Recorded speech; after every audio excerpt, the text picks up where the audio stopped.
Hey Ram Nation, it is Friday night, Dayton is in town, and this is a Ruth's Chris Steakhouse What's at Stake. VCU taking on Anthony Grant's Flyers, and Rodney, Friday night, nationally televised game.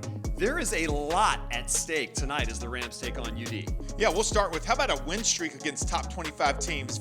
VCU beat the last top 25 team that they played down at Davidson. An opportunity to get their second win in a row against a top 25 team when number 18 Dayton comes into town. All right, so they'll be here today.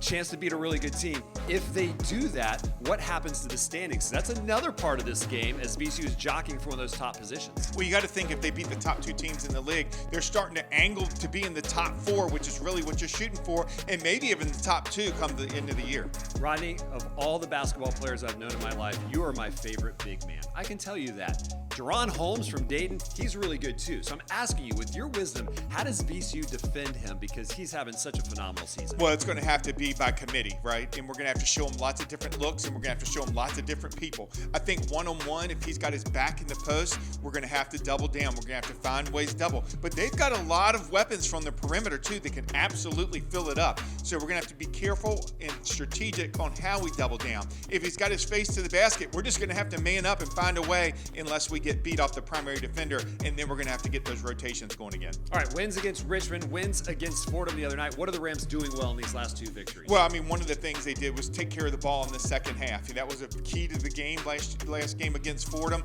But against Richmond, they just were so well balanced on both ends of the court. They're going to have to do that again tonight. All right, he's Rodney Ashby. I'm Robbie Robinson. It is going to be a big one. VCU and Dayton here at the Siegel Center. This has been a Ruth's Chris Steakhouse. What's at stake? Enjoy the game.